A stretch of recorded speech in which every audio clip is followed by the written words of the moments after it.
Boss Buds, ayon sa third floor studio nung campaign period ng 2022, sa headquarters ng BBM camp, kahon-kahong pera ang dumarating kay BBM. Paano yun? Pwede din bang kasuhan ng plunder?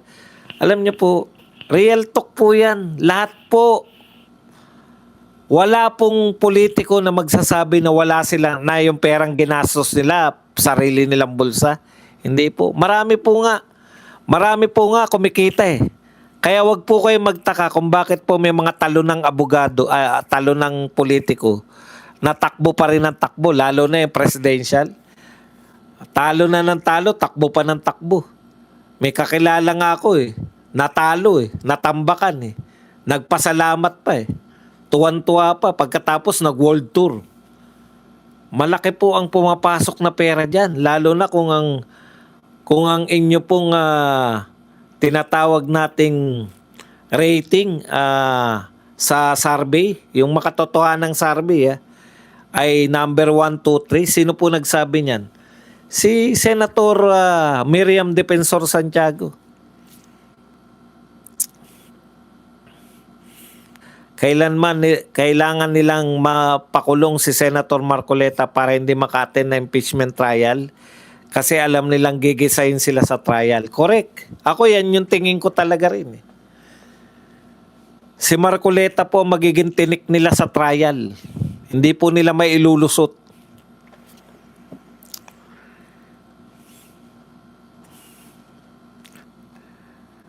Boss Bad, sabi ng hipag ko si Isko daw ang korap din. SM daw. Yan. Malaki ba ang chance na mag-announce ng martial law kung sakaling mag-aklas na ang taong bayan? Alam niyo po, masama po ang epekto, masama po ang datingan ng pagdedeklara ng martial law. Lalo na po kung rally naman po, no, nakakadalawang rally na po tayo, hindi po nagdeklara ng martial law yung mga people power. Tinanggap po nila yung mga tao na yan yung kagustuhan ng tao eh. O ngayon, kung magma-martial law at palalayasin mo yung nagraraling tao, aba, ibang usapan na po yan. May karapatan po na mag-rally. Pinoproteksyonan po ng saligang batas ang karapatan na mag-rally ng mga tao. Hindi ko po kayo inuudyukan na mag-rally. Wala po akong power para kayo ay sabihan na mag-rally tayo. Ang sinasabi ko po, pag yung mga tao po, lalo na po yung mga karelihiyon ni Senator Marcoleta na mga Iglesia ni Cristo, ay nanawagan po ng rally. Wag lang yung kasi may nanawagan ng rally po siya, hindi kayo welcome. Di wag. Yung rally nung linggo, hindi raw kami welcome. Di wag. Kasado na rally bukas din po. Laban lang Senator Marcoleta. Sampahan kasi si Marcoleta dahil natakot si Boying na mabuking na drug protector. Sa mga kapatid namin sa INC, kahit na parting Mindanao kami, matik pa rin support namin sa panawagan. Good evening ka bro buds. Nakakalungkot po, ala na pong kaso si Bunoan. Ginawa po siyang state witness. Kagulo na po yata ng gobyerno.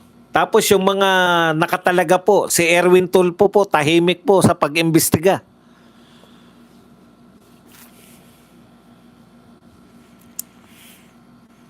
Doc Bats, anong pakiramdam ngayon ni Joel Villanueva na naligtas siya ni Jesus Remulla? Malamang masaya. Boss, tuloy na po ang rally. Nalugmok pa masyado si Risa dahil sa backlash ng gaming community. Si Bam naman, play safe at iniwan sa ere si Risa. O yung dalawa pong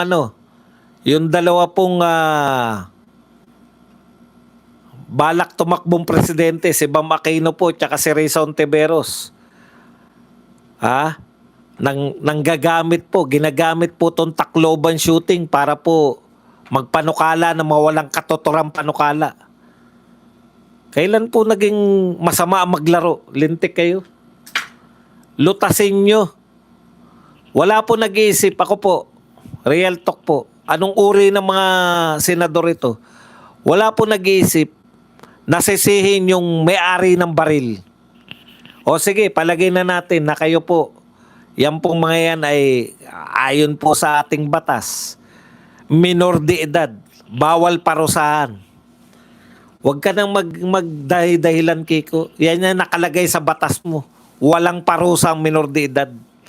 Katarantaduhan yan. Hindi po parusa yung rehab. Rehab nga eh. Okay.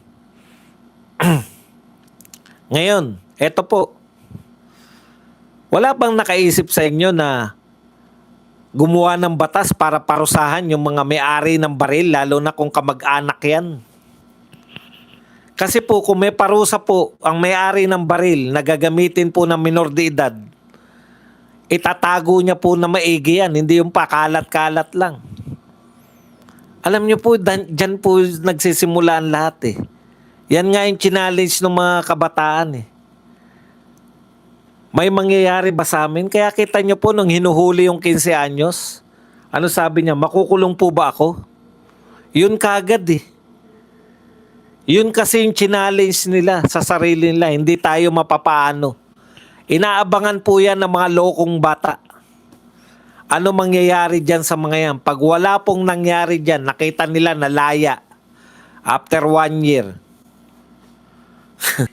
Sigurado po kapag kinulong si kapatid na Rodante Marcoleta, di papayag ang pamamahala ng INC, sure po na hindi papayag ang mga kaanib. Alam niyo po sa totoo, yung dalawang rally po na iglesia in support po doon po sa pinahayag ni BBM na ayaw niya ng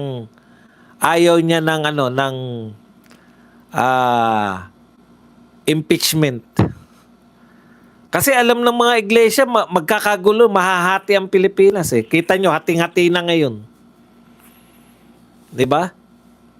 May maganda rin yung yung napupursi nila. Kaya susunod sila, inuulit-ulit 'yan sa rally ng iglesia. Kaya po tayo nagkakatipon dito. Ang nag-uulit-ulit niyan si Jen ba yun? Yung kasama ni Senator Marcoleta doon sa sa saganang mamamayan. Inuulit-ulit. Kaya po tayo narito. Hindi po wala sa kulay kung ano. Ayaw, sinusunod po natin ang sinabi ni BBM na ayaw niya ng impeachment. Bigla nila na-realize natin lahat na iba talaga yung sinasabi sa ginagawa. 'Di ba? Ayaw din makipagtulungan niya sa ICC. Pero tignan niyo po, si Tatay Digong nakakulong ngayon sa ICC. At siya pa po nagmalaki nung nadakip po si Tatay Digong at pinadala po sa ICC. Nag-press con pa po yan. Hindi lang po announcement ni Auntie Claire. Si BBM mismo ang nag-announce na si Tatay Digong ay papunta na sa ICC. Kaya ang hirap na po, pag ang tao talaga walang palabra de honor, wala pong mangyayari. Ang dali-daling baliin ang kanyang salita. Di po ba? Napakadali lang pong baliin ang salita.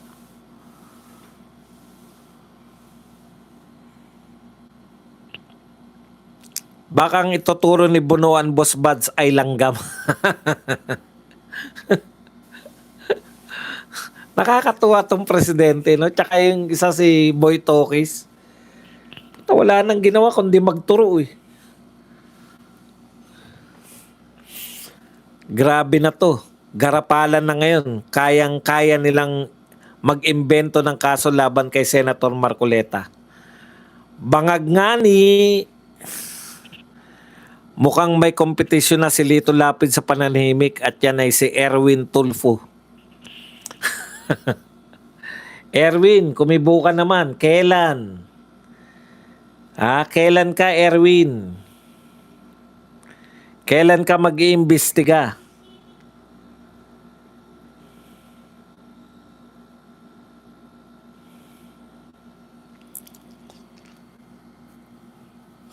Malas talaga ako sa stocks eh. Yung nag-open yung SpaceX, Pucha, taas kagad, 25% kagad yung tinaas eh. Nung bumili na ako, bagsak.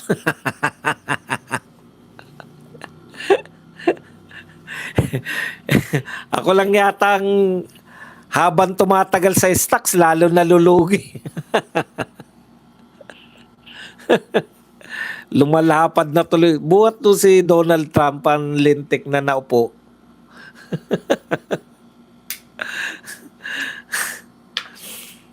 Dapat si Lito Lapid na lang ang naging BRC chairman, Doc Buds. Kaya nga wala rin naman palang gagawin. Nabuang na yang Remulla na yan. Nakakapagod ng official news ngayon. Ilang rally na naganap, no result. People's power is the key. Eh yun nga po yung saan po ba nagmumula yung people power? Sa rally. Pare, magrarally. Pag dumami ng dumami, yan po, people power na. Pero hindi po pwedeng kung pwede lang po ideklara, people power bukas, tapos people power talaga. Hindi po ganun eh. Sisimula yan sa rally lang, tapos lumaki ng lumaki. Pucha, people power na. Yun po yun. Yung dalawang people power, ganun po yun eh. Talo na ni Tatay Bunuan Doc Buds ang mga makapili ng hapon kung makapagturo. Sana may maiturong congressman, senador.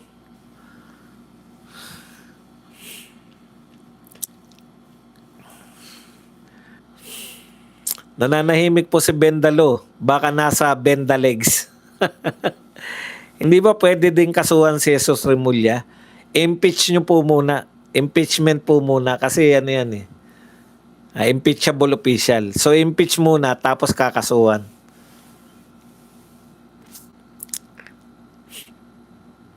Buds, bago na kasi ang komite ni Erwin, silent ribbon na ata. Mas tahimik pa sa sementeryo sa Sylvester. Alam mo, Erwin Tulfo, alam mo ba na tinanggap mo yan para ka lang tumahimik? Putya, anong klase? Boss Buds, tagal pala matapos ng impeachment, parang gusto nilang makalimutan ng flood control, kaya pala sinabi ni Erwin na move on na lang. Eh, yun naman po talaga eh. Kaya po tuwan-tuwa sila dahil sa wakas, matatapos na tong impeachment ay yung flood control dahil magiging sentro na impeachment. Hindi po. Sa tagal po niyan at paulit-ulit lang sila Luis Tro. Tatagalan lang nila dahil for the sake na tumagal, mananawa po tao dyan. Alam nyo po nung impeachment na ERAP, ako na lang yata nanonood nun. Kala nyo ba nakakawili po yung manood dyan? Mga dokumento yan.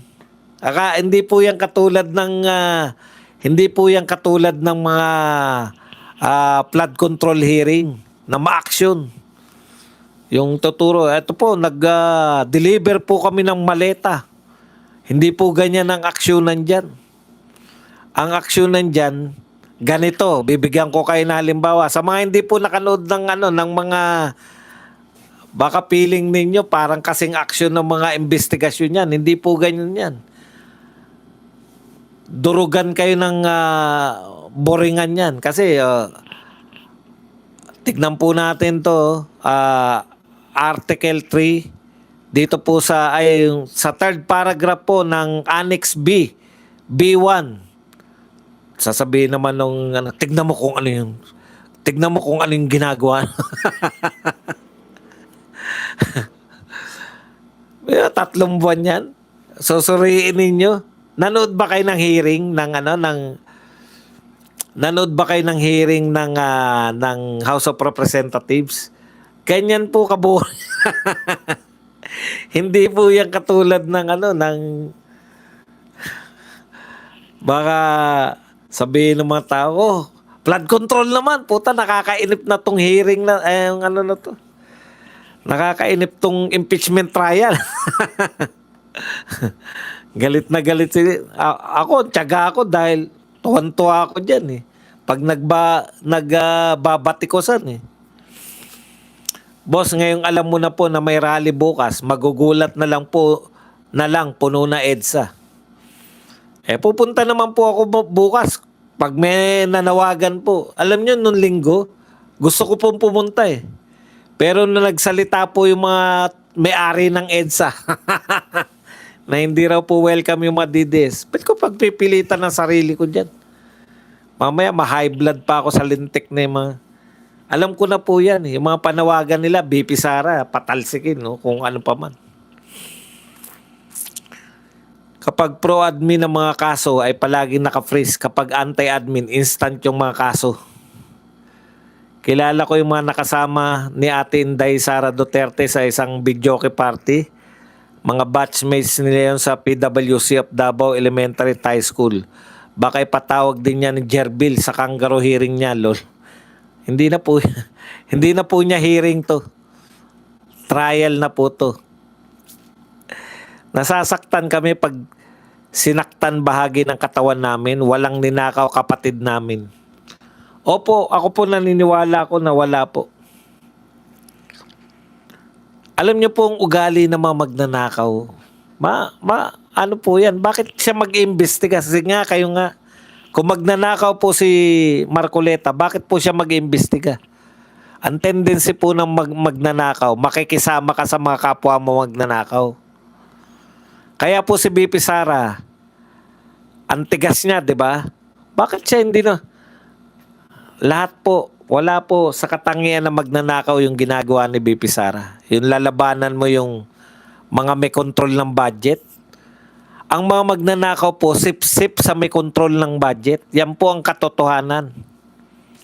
Kung ikaw magnanakaw ka at yung budget ng gobyerno ang nanakawin mo, saan ka nakakita na magnanakaw? Na inaaway niya yung mga may control ng budget. O ang resulta, tignan niyo po kung magnanakaw si BP Sara. Bakit niya awayin si Martin tsaka si Saldico? Ano resulta ng pang-aaway niya? Binawasan yung kanyang budget, di ba? Imagine niyo yun.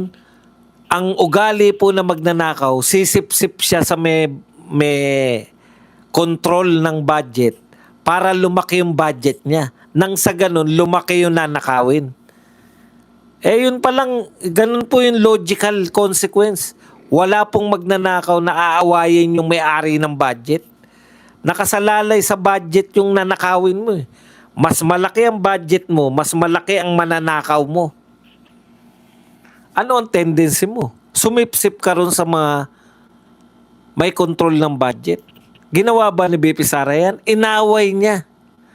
Inaway ni BP Sara si Martin Romualdez at si Saldico. Tapos sasabihin nyo, magnanakaw si BP Sara. O ngayon, ganito na naman po. Paano magnanakaw si Marcoleta? Inaalam niya yung mastermind ng pinakamalaking nakawan. 500 likes lang po tayo, mag-likes po kayo. Bakit mo iimbestigahan yung mastermind? Hindi ba dapat magsip-sip ka sa mastermind kung magnanakaw ka? Yun po yun. Real talk po. Wala po sa katangian ni Marcoleta at ni BP Sara yung magnanakaw kasi hindi naman sila nagsisip-sip eh.